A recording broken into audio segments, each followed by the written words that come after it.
Okay, so this is our chicken brooder right after our 50 laying hens are taken out of it.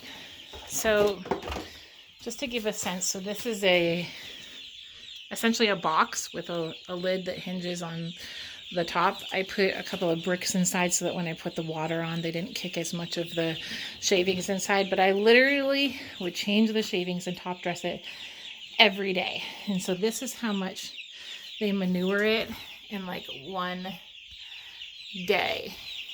Now, super gross, but also that comes up to about here on our brooder at this point. So it's about a third of the way full.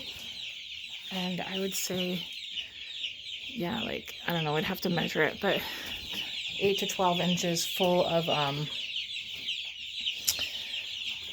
manured wood chips at this point, shavings. And so this will all go into our compost bin. So all of this has been contained. There's a guy named Joel Salatin that talks about how this is used as like a carbonaceous diaper.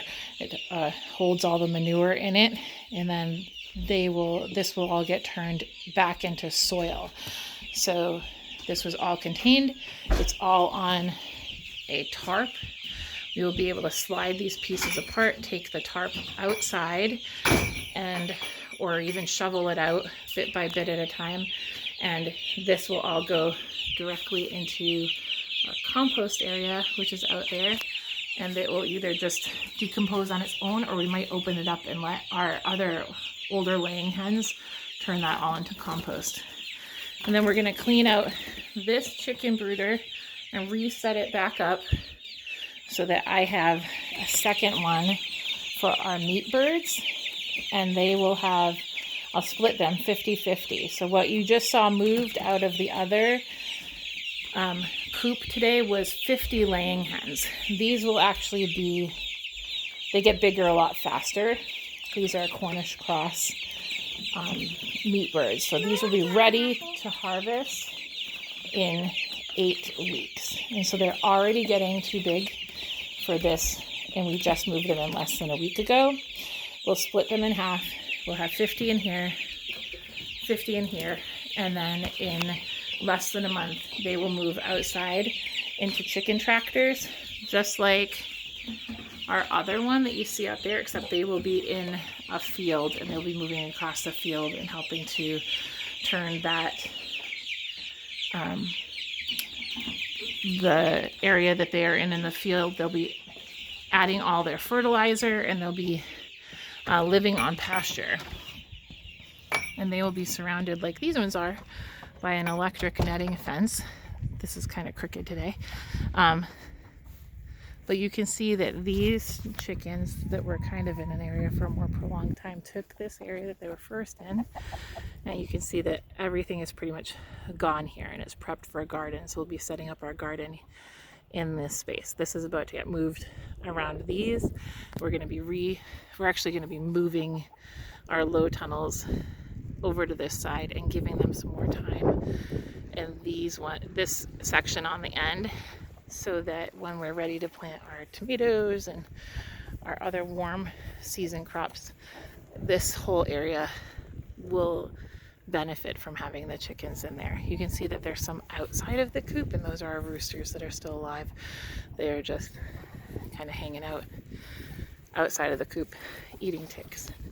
Then we have 2 roosters. This is our Buff Orpington rooster, and then this is one that was a mix of the Buff Orpington and one of the white chickens, and we kept him because he's nice.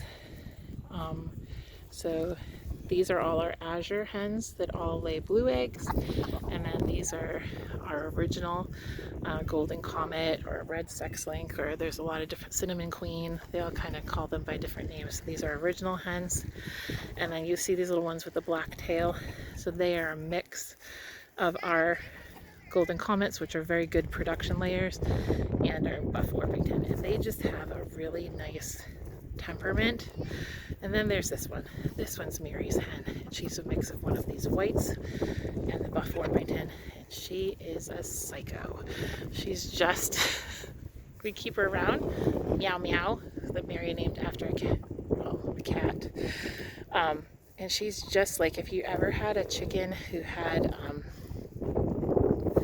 some issues, she's the one.